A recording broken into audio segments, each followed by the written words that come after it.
So this is our last one in this series of Hope in the Darkness. And I don't know where this series has found you or even where tonight has found you. Some have hoped for something new in the place where we are.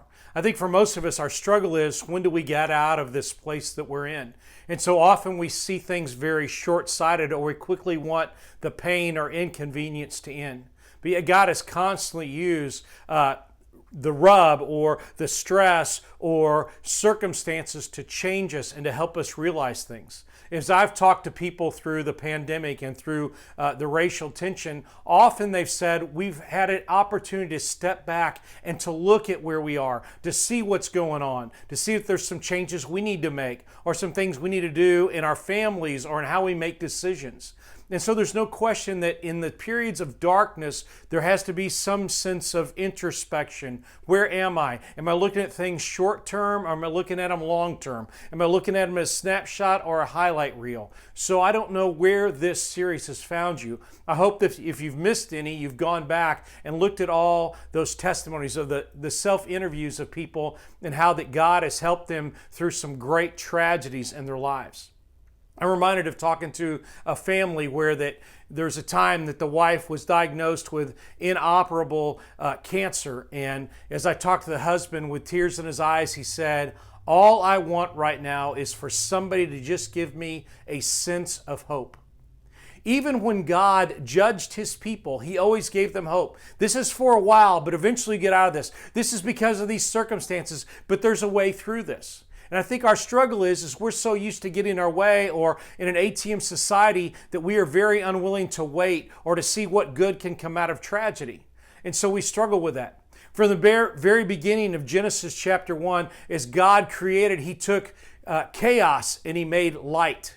He took and separated darkness and light, and he said, "And this is good." And I think in our lives, God still does that and says, "What do you see that's good? I've separated darkness and light, and can you find your way through it?" I remember those times in my life when I've struggled with, how do I get through this? How do I overcome? Whether it's times of saying, "Hey, we think your child has this," or your parent's not going to live through, or "I'm sorry, your child has died," or whatever we've gone through, we struggle with, how do we get through this and how do we overcome? And so the challenge for you through this series is to say, I think God is still at work this way. I think I can be changed in these things. I think my decisions can change. And there's no question that even in the darkest time, we've seen that there is still hope, and there's still things that we can find, and sometimes there's still pieces of joy that we can hang on to. So I don't know where you are, but I know that God has the ability to give hope. And even if you can't see it in this life, there's hope in the next life. I'm reminded of Psalm chapter 18. In fact, as the psalmist writes, there's a couple things as the psalmist is struggling with his relationship with God and how things are going on. And so the very first part of Psalms chapter 18, he writes and says this, "I love you, God, for you are my strength. The Lord is my rock and my fortress and my deliverer. My God will be my rock, in whom I take refuge. He is my shield and the horn of my salvation. He is my stronghold. So I will call to the Lord, who is worthy of praise, and I will be saved from my enemies." The idea is God hasn't delivered me yet, but he will. And God has been my shield in times past, so I know he will protect me in the future. And God is my rock. He's the place in which I can hide, in the things in which I can overcome and see joy in the midst of where I am. Later on in the chapter, he writes this in verse 28. "You, O Lord, keep my lamp burning. My God turns my darkness into light, and with your help, I can overcome." I think that our struggle often is we are unwilling to see that in God's working, He is still at work, and He's still running ahead of us, and He's doing things. And I know it's really easy to say, where's God in the midst of racial tension? Where's God in the midst of the coronavirus? Where's God in the midst of my joblessness? Where's God in the midst of my relationships breaking apart? Where's God in the midst of whatever you're dealing with? But often God is there with us, and He's carrying us, and He's helping us through us. The question is do you trust Him in that? And I admit that I often try to advise Him rather than trust Him. And I admit that often I want things solved sooner rather than later.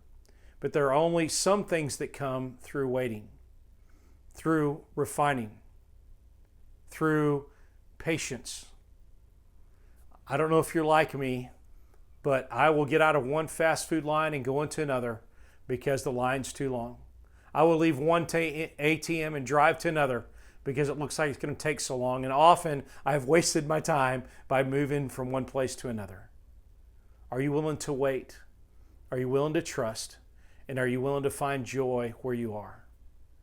I think in the midst of hope, there are a few things that have come to my life that have helped. Family has become more dear. Relationships have been more cherished and precious. I found joy in some of the smaller things. I've had time to introspect on things. I've reconnected with some people that I hadn't in a long time. Some of the negative things is sometimes we've allowed social media to be our surrogate rather than God or people.